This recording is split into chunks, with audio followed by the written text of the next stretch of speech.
Liz and I have taken the month of October, so it's the 7th today, and we've challenged ourselves to think about sugar in a different way and to challenge ourselves to have lower sugar intake for the month. We're doing it for the month because sometimes it's scary to think of things that are really long term, but any shorter, it's hard to see what the effects are. We always say, 21 days really to create a new habit and really see effects of a change that you make. So low sugar. Let's talk about low sugar. Again, not no sugar, but low sugar. We've got the why, the how, the benefits, and the long term. So why? Why look at sugar? Why concentrate on low sugar? So number one, we say low and not no. When we are changing our nutritional habits and when we're thinking about fuel and food, I believe that it's important to not feel like we're deprived or like we have to say no to everything. That tends to put negative stuff into our minds. And then we often obsess about what we're deprived of, and it really doesn't serve us in the long term. So we said low sugar, which means a max of 10 grams per meal a day. And then it also just is an awareness around where am I getting my sugar from and forcing you to be pickier when you're choosing sugar. And then it doesn't feel like, oh, I can't have something, but rather I'm educating myself and I'm learning a little bit more about something that I enjoy and how to eat it in a different way. So more specifically, refined sugar versus natural sugar. So here at Hybrid House, we do things that are primal, so in our movement and in our fuel and our energy, so that takes us to food. So what I mean by that is really focusing on sugar that is natural. Your fruits, your veggies, things that are naturally grown and that aren't processed in a cupboard. So refined sugar is added sugar, and you will usually find it in products that are found in your cupboard. Cereal is a really common one, but it can even be hidden in your health foods that you think are good for you, such as granola. So the challenge really is to look at refined sugar versus natural sugar and maxing your sugar intake so that if you do decide to have something like dark chocolate or cacao that you love, that you don't feel deprived, but rather you go, okay, 2 pieces of my dark chocolate or 10 grams, I'm not going to have more than that.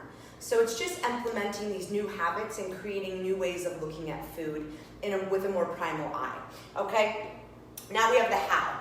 How do I do this, Timmy? How do I attack sugar in my life and do it in a way that I think I can sustain so it's not really a quick fix? Well, number one, it's looking at labels. So when you look at your labels or when you look at something, even if it has all those keywords in the front, organic, healthy, low in sugar, turn that over and really look at it.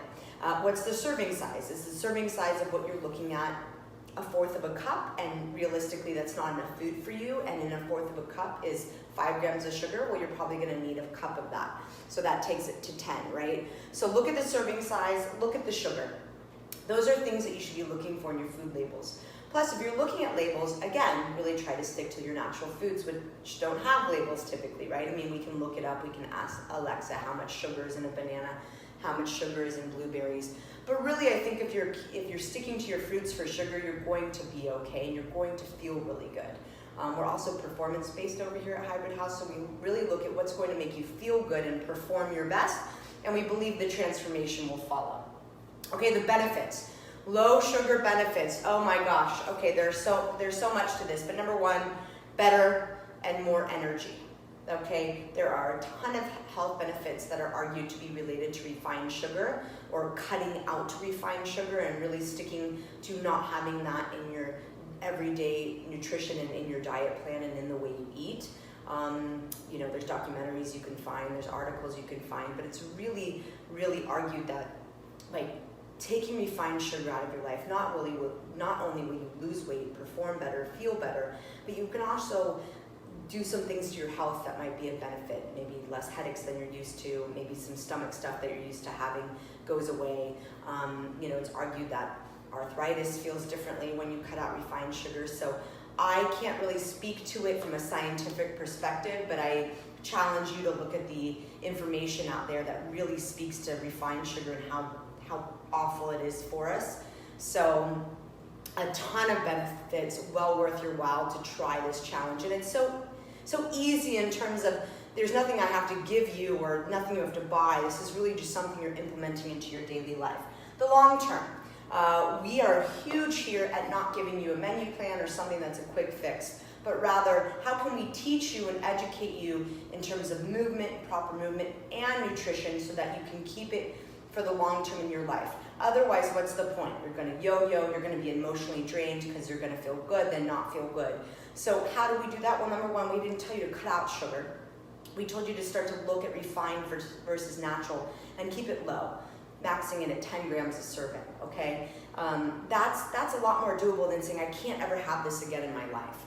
What happens also when you implement this awareness around sugar into your life is you'll just start to make different changes that hopefully will stick. For example, when I first did this challenge a long time ago, I cut creamer out of my life. That was about 7 years ago. To this day, I have it on an occasion, and it's a total treat. I drink black coffee every morning. If I put anything in it, I blend it with butter.